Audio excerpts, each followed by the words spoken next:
There's a crisis happening right now. Men are killing themselves at 4 times the rate of women, not because of depression only, not because of financial stress only, because of loneliness.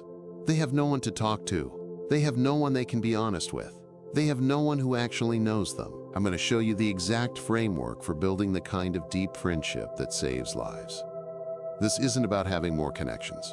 This is about creating fewer, deeper ones. By the end, you'll have a specific system you can use today to break the isolation. And if you stay until the end, I'll reveal the one paradox that keeps men trapped in loneliness and exactly how to escape it. Welcome back to Deeper Dudes. But first, let's talk about why this specific kind of loneliness is killing men. You've probably heard statistics about loneliness. Men have fewer close friends now than at any point in modern history. The average man's closest friend is his romantic partner. If they break up, he has no one. The most common age for male suicide isn't teenagers struggling with identity. It's men in their 40s and 50s.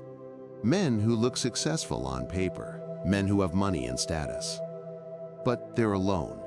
Now here's what most people get wrong about loneliness. They think it's about not having people around. But you can be in a crowded room and be lonely. The specific loneliness that kills is the loneliness of not being known. It's sitting with people but not being able to tell them what you're really thinking. It's having friends you do activities with but can't talk to about your actual struggle. It's having a network where everyone knows the version of you that you're performing, but nobody knows the real you. That's the isolation that kills. And modern life is perfect for creating exactly that kind of loneliness.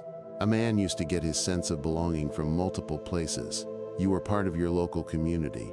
You knew your neighbors. You saw them regularly. You belonged to churches, sports leagues, volunteer organizations.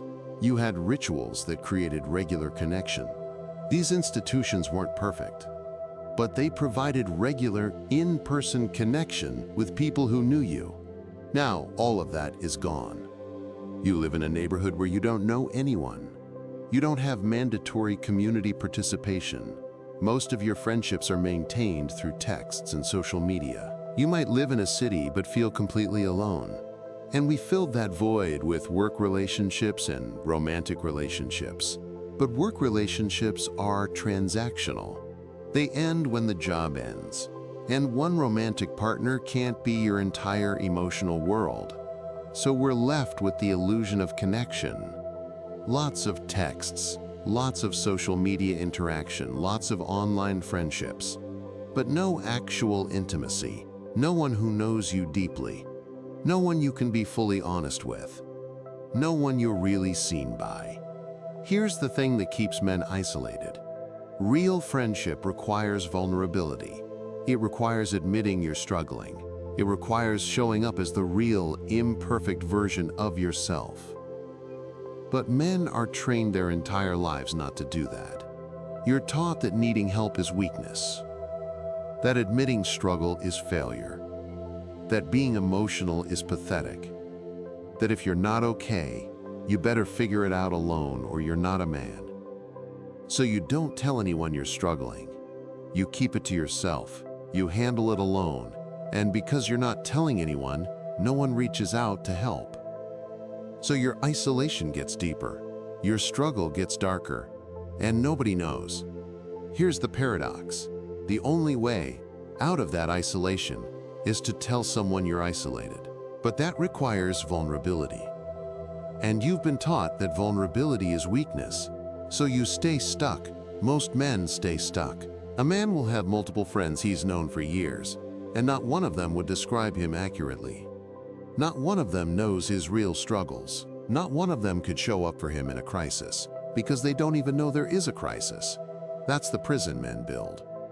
And it's happening, everywhere. Before we go any further, I want to pause for something important. None of what we've been talking about matters if we don't have the energy and clarity to actually implement it. We all know what it feels like to wake up exhausted. No energy, poor focus, and zero motivation. We also know what it feels like when we get good, restful sleep, targeted therapy, and the right supplements. I've personally tested more things than you can imagine. I'm like your personal guinea pig. Everything I have listed in the description below is science-backed and extensively tested. And if you grab anything through my links, you'll be supporting this channel at zero cost to you. Thanks for taking a look. Now let's get back to it. If this is helping, please hit that like button so more men can find this when they need it most. And drop a comment. What's one thing you wish you could tell someone but haven't? No judgment, just support. Now let me tell you why men specifically have this problem more than women. There are a few reasons. First, men are trained not to admit struggle. Women are culturally permitted to be vulnerable in ways men aren't. A woman can cry, and it's allowed. A man cries and he's weak. That's unfair, and it's also deadly. Second, when men do try to be vulnerable, they often get fixed instead of heard. A man tells a friend he's struggling with depression. The friend immediately goes into problem-solving mode. Well, have you tried exercise? Maybe you should get a therapist. You just need to toughen up. The man realizes nobody wants to hear that I'm struggling. They want me to be fine. So he stops telling people what he actually needed was for someone to just sit with him and say, yeah, that's hard, and not try to fix it. Third, men's friendships are often activity-based instead of depth-based. You have your golf buddies, your gym buddies, your work colleagues, but these are contextual friendships. You never talk about anything real. You talk about the game, the weather, work gossip. You could know a guy for 20 years through activities and still never know his actual struggles. So men end up with lots of friends who they do things with, but no friends they can be honest with. And that's the kind of loneliness that kills. Here's how it perpetuates. A man is struggling. He doesn't tell anyone because he's ashamed, or because he doesn't think anyone cares, or because he's been taught not to. The shame grows because he's keeping it secret. Secrets always grow in the dark. His behavior starts to change. He withdraws. He stops showing up to things. He becomes less available. And his friends think maybe he's mad at me, or maybe he's going through something, but I don't want to intrude. So they don't reach out either. The isolation deepens. The shame deepens. The struggle deepens. This is the death spiral for men. And it's happening silently everywhere. And the tragic part is usually, if he had just told one person, just one, that person would have said me too. And suddenly he wouldn't be alone. Because most men are struggling. Most men feel lost. Most men are wondering if they're doing it right. But nobody says it, so everybody thinks they're alone. Here's the truth about friendship that changes everything. Real friendship is not activity-based. It's not transactional. It's not about utility. Real friendship is two people agreeing to grow together. It means I know you're working on yourself. I'm working on myself.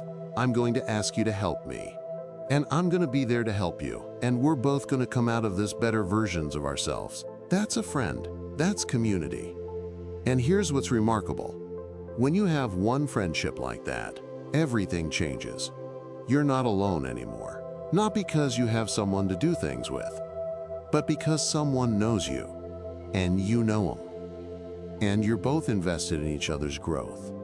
So here's the system. Step 1, find your people. Find people who believe what you believe. Find your community. Not online, in person. Look for men's groups, church communities, volunteer organizations, martial arts gyms, places where people show up regularly and commit to something bigger than themselves.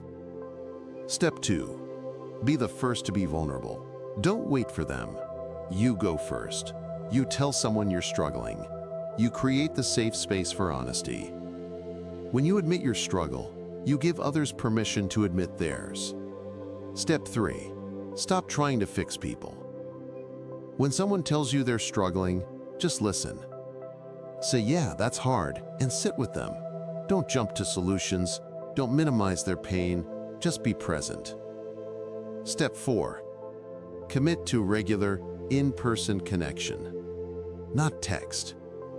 Not social media. Show up. Be present. Schedule it. Make it non-negotiable. Meet weekly. or bi-weekly. Make it a ritual. If you do these things, the loneliness shifts. The shame loosens, and you find out you were never actually alone. You just thought you were because nobody had ever said "me too." When you combine all 4 steps, finding your people gives you the foundation. Being vulnerable first creates the opening. Stopping the fixing creates the safety, and committing to regular connection builds the depth. This is how men break free from isolation. Not just surviving loneliness, but building the kind of brotherhood that makes you unbreakable.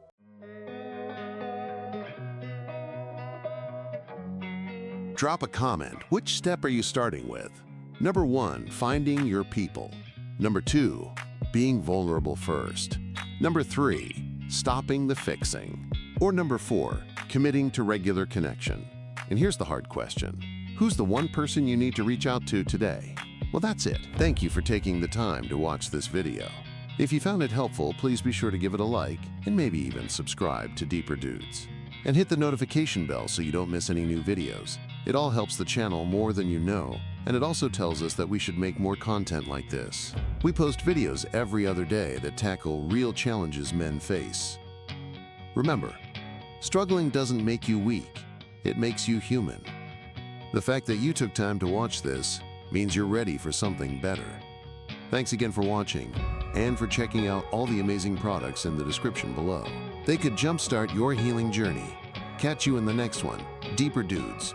Until then, keep learning, keep growing, keep thriving.